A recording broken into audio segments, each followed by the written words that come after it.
Are you ready for the Low Blows Network?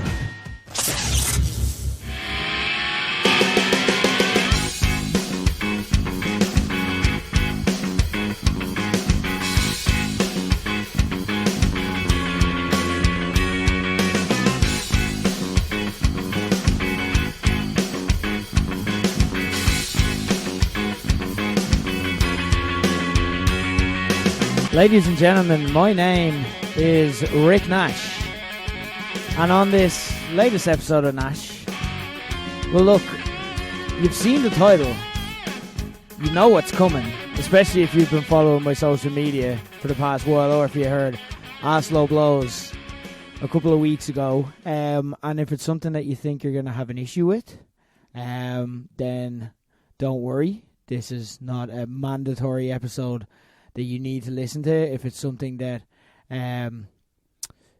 you and I will disagree or fall out on, that's fine. I totally respect the fact that you can have a different opinion. But it's something that I feel like I need to do. It's an episode that I feel like I need to put out. Not only for my own sanity, but because I give a shit. And I see things that are concerning me, are scaring me a bit, and to look myself in the mirror when I feel strongly about stuff like this,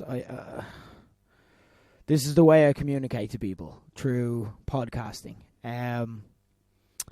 So I want to kind of make one show and then state fully my stance, in a way that maybe Twitter won't allow, or that we didn't get a chance to cover in, say, Ask Low Blows when we did the election special.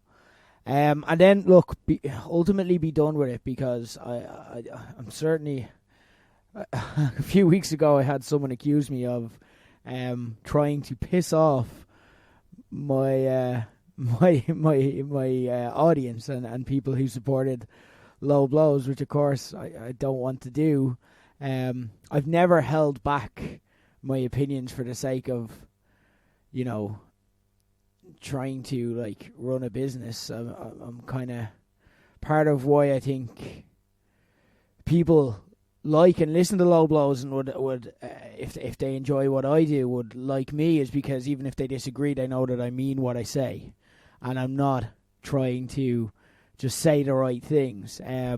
So while I don't want to piss people off, and I don't want to get in fights with people that I otherwise like, and political differences can be a bitch for that, I do feel strongly, and I want to kind of make this show, then be done with it. But if you think you won't like this show, if you haven't already, by all means, you're more than welcome to click the back button and listen to anything else. Lord knows there is no shortage of other podcasts out there.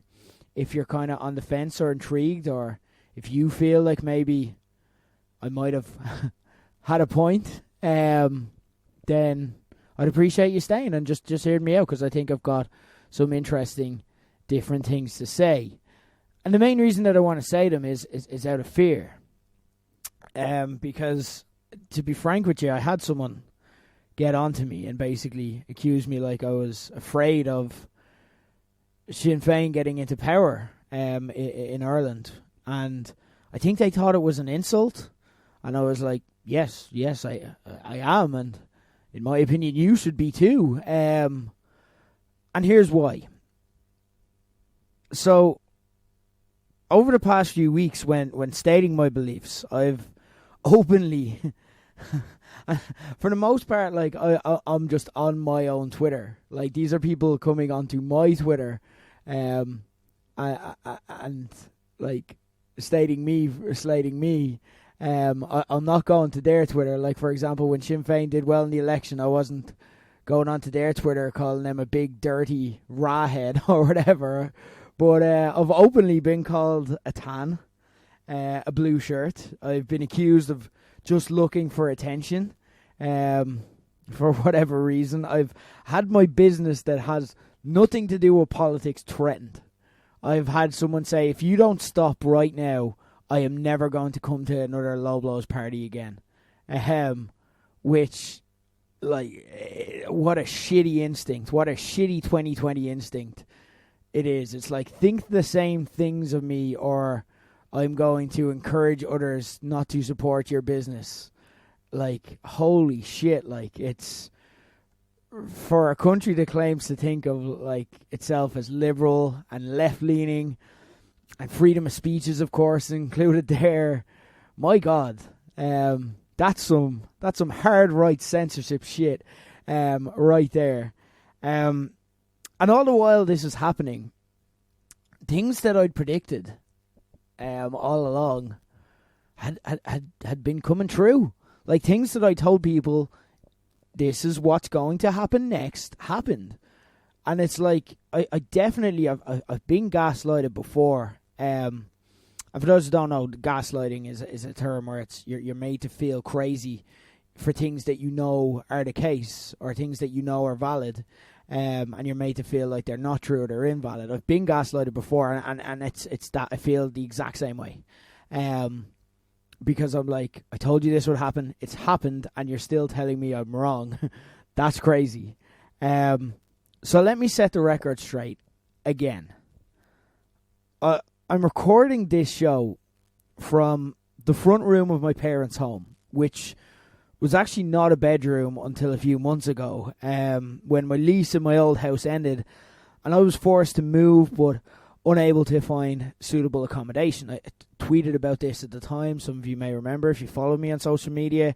Here's the thing, though. I've got a job. Like, I make, decent enough money and can afford market rates. Like, it's not a case of I'm poor or that I can't afford accommodation. I'm not. I'm grand. I was going to view places that were perfectly nice, that I was affordable, but like in a lot of cases, I was going up against 100 people, or I was getting told, well, we're only looking for a girl, and we thought you might be a gay man or something like that. I genuinely got told stuff like that.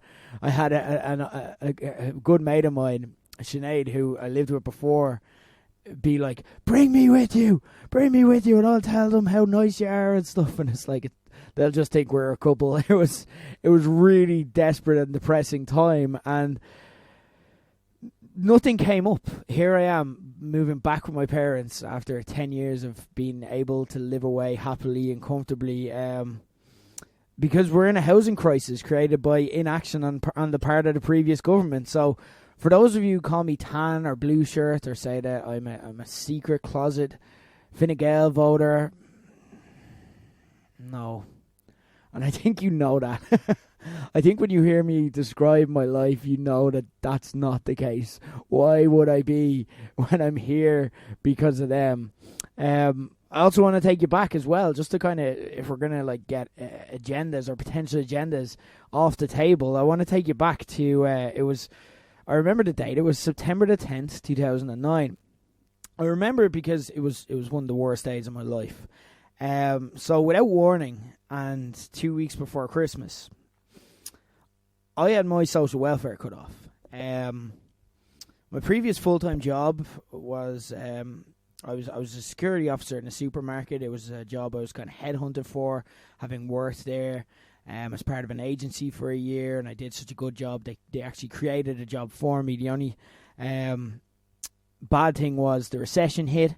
A local Aldi opened up in the area, and of course that's when Aldi and Lidl got big, and then that decimated business, and they took the approach that if it wasn't bolted down, it got thrown out. So I got let go, because even though I'd worked there 18 months, because the role had been created for me, so I had to start fresh, I was still on probation.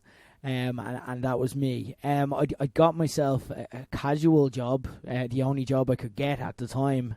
If you were job hunting in 2008 and 9, you'll know the feeling, I'm sure. And I got a casual job, which was working in gigs and events. But the problem was, there's some months go by where you work one night, so I needed social welfare. And that was that. And I remember it, the person behind the counter, the dole officer's voice, it didn't even change tone. As they told me, I should have been notified of the cut-off, and gave a half-hearted sorry about that, saying that there was just nothing that could be done. I remember walking home that day, completely numb.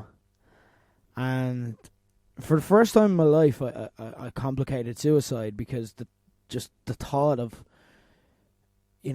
life had been going fine. I'd kind of done nothing. Recession had hit and circumstances had got shitty. And now here I wasn't even able to buy a present for my 8-year-old sister at the time for Christmas. And these circumstances were created because of the incompetent infrastructure and the financial recklessness of consecutive governments. So suffice to say there, also not a Fianna Fáil voter, and my life is a testament to that. For the record, I'm left of centre. My politics, values and profile most closely align with that of the Social Democrats, to the point that I'm strongly considering actually joining, or at least volunteering to work with the party in the very near future. I'm kind of just seeing how the next few weeks play out before I make a final decision on that. I want to change, like a lot of people. I wanted a government with a strong left presence, and in an ideal world would have wanted both Fine Gael and Fianna Fáil out of power, the same as if you voted Sinn Féin, the same as you probably did. I've never given either party a numbered vote, and the same goes for Sinn Féin too. I care about Ireland, and I want the best for my family, my friends, any future family I may have. I care to the point that I'm not afraid to speak up if I see something that threatens that. And that's why when people were saying, like, well, what about your job? What about this? What about, like, you're pissing off these people? I'm like, does that not prove that I actually care and I'm not just doing this for attention? Like, I realize I may get blowback over this, but I'm continuing because I do give a shit. At the same time, while I want change like so many, I do pay attention to world politics and history. A subject which always fascinated me was how countries like Germany, whose regular citizens were surely not just all evil to the core, they were probably normal people like you and I, how they could willfully ignore the glaring warning signs and elect the Nazi party to power. And while I'd always, when I learned about it, empathised and understood how it happened, I prayed that seeing the horrific events play out in full would teach us a lesson for generations not to repeat that past. And then I stood back and watched history begin to repeat itself in a lot of ways. So how does that happen? How do you get normal people to vote in monsters? It starts with disillusionment in the system. In Germany's case, it came after the country was ripped limb from limb by the rest of Europe after losing the First World War. Not only was a form of power reduced to pauper status, but its people suffered in their day-to-day lives, and anger built. A mob mentality was created. Empathy for others, it's often the first victim when a mob is created. In psychological terms, it's actually a genuine psychological effects that people experience. They call it de-individuation and the diffusion of responsibility. People feel safe in their anger and validated by being surrounded by like-minded individuals. They don't think about the effects of their behaviour and attitude because they aren't acting as individuals and can pin responsibility for their behaviour on others. It wasn't me who threw a brick. Maybe it was someone else because no one saw me. It wasn't me who murdered someone because the government told me to do so. I was angry. I was validated. Everyone else was saying it was okay, so I felt like it was okay. They don't think about the effects. They don't think about anything else. And their morals steadily compromise because the lack of control they felt when disillusions starts to return when they feel validated by like-minded people in a mob situation. That's how it happens. That's what happens.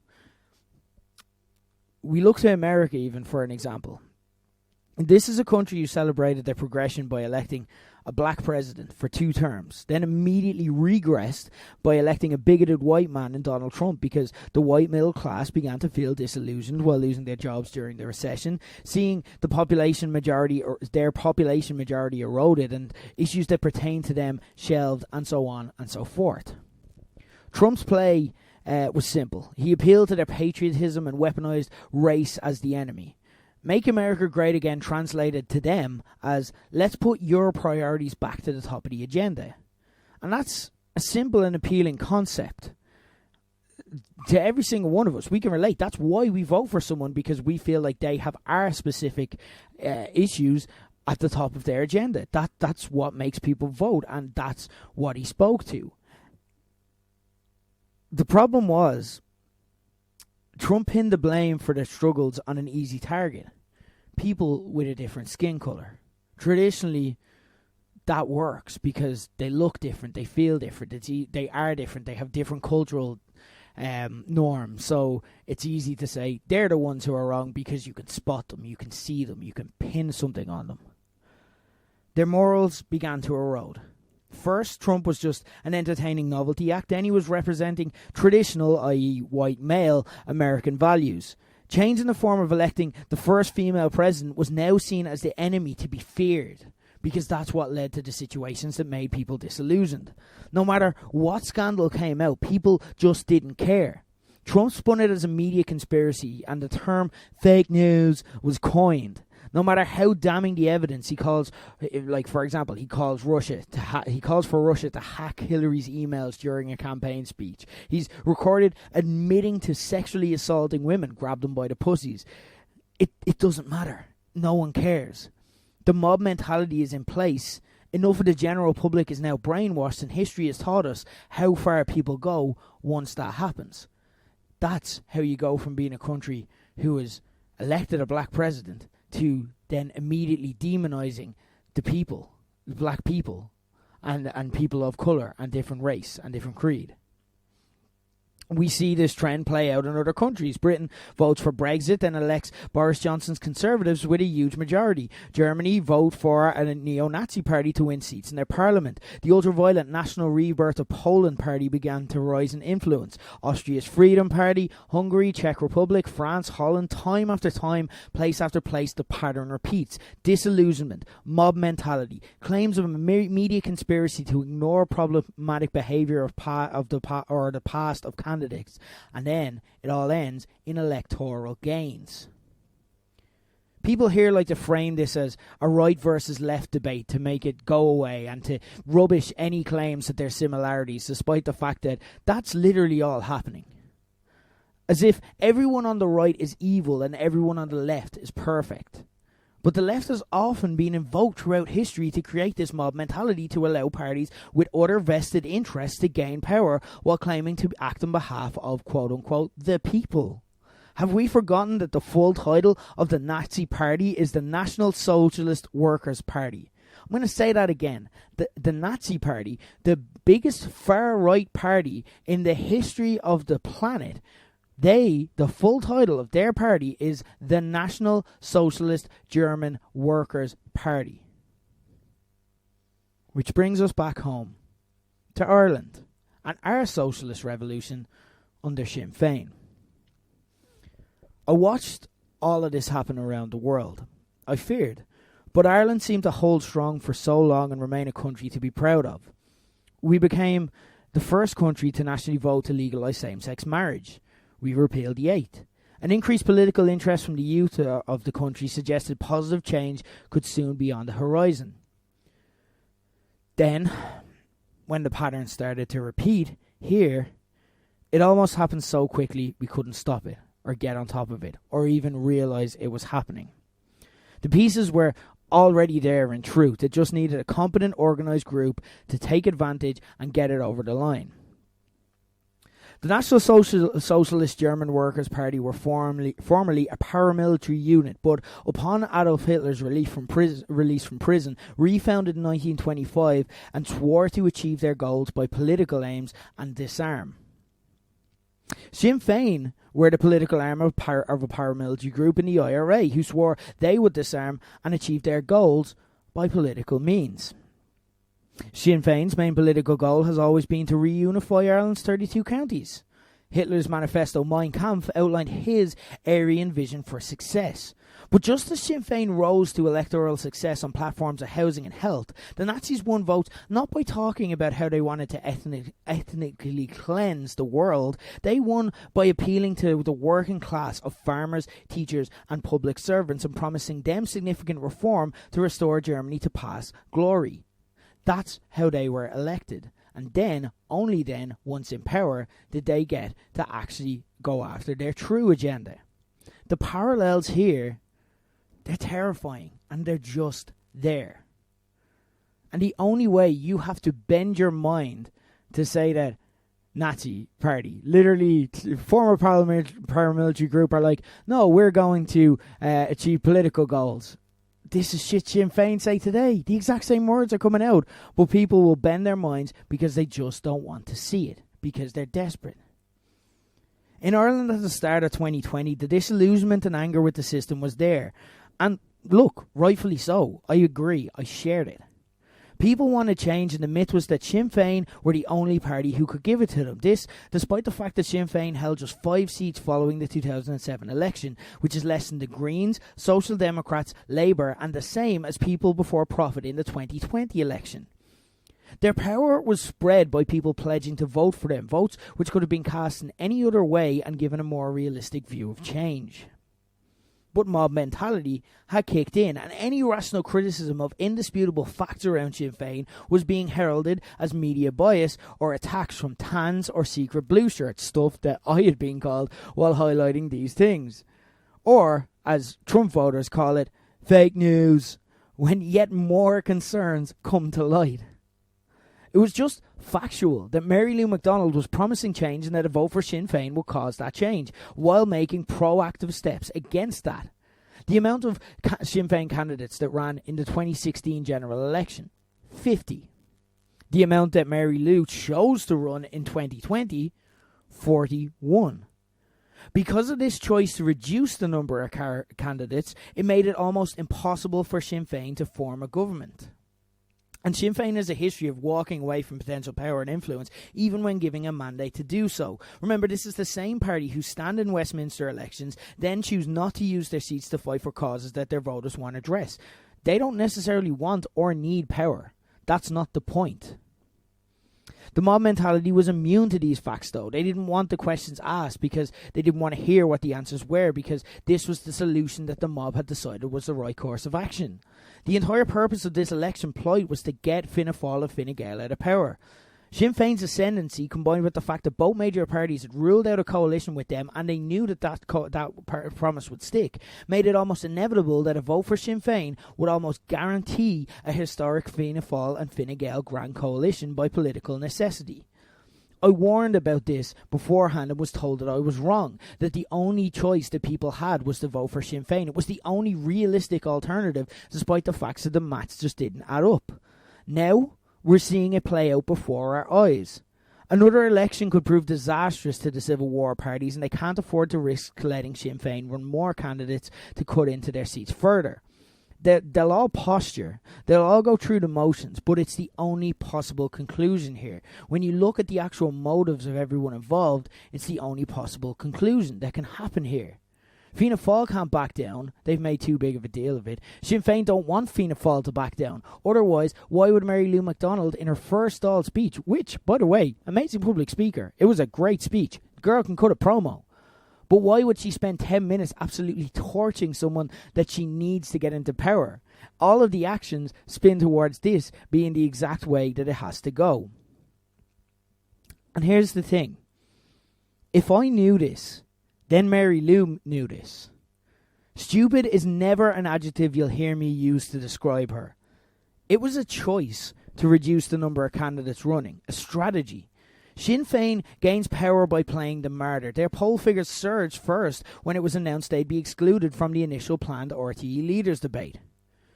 If you still don't believe me that Mary Lou doesn't want to be Taoiseach, despite all this evidence, during that exact same debate that she ended up getting involved in, she turned to Micheál Martin and Leo Varadkar and challenged them to tackle the UK on Brexit when one of them was Taoiseach. She claimed to want change. She told the people to vote for Sinn Féin would bring it, yet even she was preparing and planning for more of the same. That's what she was thinking. That is where her head was at. It wasn't her head in that moment was that, and she may not have wanted this to come out on TV, but her head was, one of them is going to be Taoiseach. I'm not. Yet she was telling people this is the way change happens. How does change happen with Micheál Martin or Leo Varadkar as Taoiseach? Is that not the exact change that your people don't want to happen? Yet she's saying one thing and then letting slip another. She had intentionally reduced the number of Sinn Féin candidates running for that specific purpose. Why would they run, though, if they didn't want to win, you may ask? That's a fair question. Well, that's simple. Sinn Féin are a one-cause party. In the same way Hitler wished to ethnically cleanse the human race but ran on socialist issues to get the votes to enable him to do so, Sinn Féin's ultimate goal is to reunify the 32 counties. But while Hitler needed absolute power to do so, to achieve his objectives, Sinn Féin don't. The situation with Brexit, combined with them whipping up a large Republican sentiment in the country, may be enough to force through a border poll, in which case they win. In fact, obtaining absolute power may actually be a threat to Sinn Féin's actual goals. Building 100,000 homes and creating an NHS-style system that costs money that Ireland doesn't necessarily have. To raise that money, Sinn Féin has pledged to tackle big business while lowering tax on the more vulnerable in society. Now here's the thing. That sounds appealing to a left-leaning voter base in the same way that a lot of Hitler's socialist reforms masked his hard-right intentions. But the reality is that it's a policy that simply doesn't work. The amount of employment created by our low corporation tax attracting multinational corporations forms the backbone of our public spending at the moment. Increase that. Incentivise said multinationals to move country, which they can at any moment's notice. And we are looking down the barrel of an even bigger recession than 2008.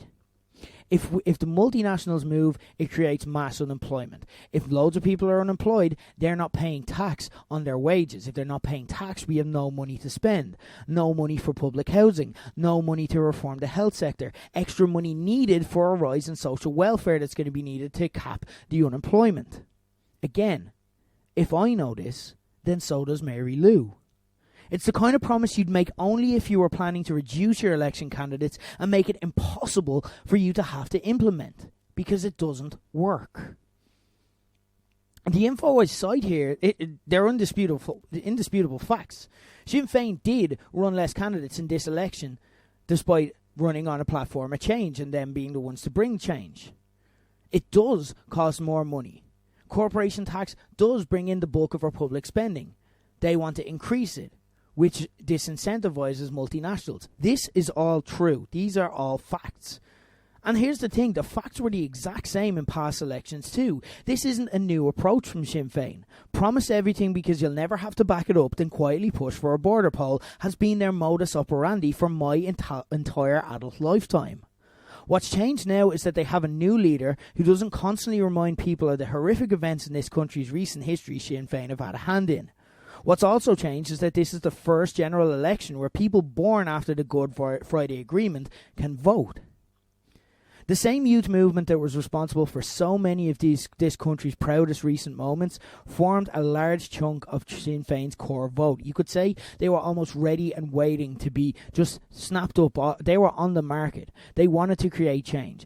Personally, I've said it before, I wish they'd have mobilised themselves into an active group rather than just staying there and waiting to prey on voters. I'd like to see what that party could do. I think they could bring a lot of positive change. They didn't do that on time. So Sinn Féin lapped them all up with their promises. Unfortunately, to this group, the words Oma, Maria Cahill, kangaroo courts, kneecapping, the disappeared, that's all stuff they just read in books. They never lived in that horror or fear. They didn't see the faces of the women and children civilians murdered for good news on the front. They didn't see the faces of women and children, civilians, murdered on the front pages of the daily newspapers. It seems far away. It seems removed. It seems part of a distant past, not relevant to their lives in the same way not being able to find accommodation is. Sinn Féin seem honest to them, despite their parents growing up with the acceptance that the top down of the party was filled with trained professional lawyers. That's, if you associated with Sinn Féin with one word, it's liar. If Gerry Adams has one popular catchphrase, it's that he was not a member of the IRA, when we know for a fact that he was. But they haven't lived through countless government manifestos that just never came to pass. They haven't been burned like I was by Labour in 2011 when I gave them my number one and believed their promises. They just haven't experienced that. And it's something that maybe you have to experience to learn firsthand. These are an intelligent, educated, more politically active than any other generation of their age in recent history. But their anger and disillusionment, combined with their youthful naivety that we all have, that our generation is better than the one before and this is going to be the one that makes the big changes, they make them easy prey to the likes of Sinn Féin, who have been planning for this for decades. So when Sinn Féin say the IRA are gone, they believe them because they've never lived through failed ceasefires before. They don't know that former Sinn Féin councillor Jonathan Dowdall was jailed for torturing people for messing with the IRA. You say, well, that happened a long time ago. It didn't. It happened in 2015.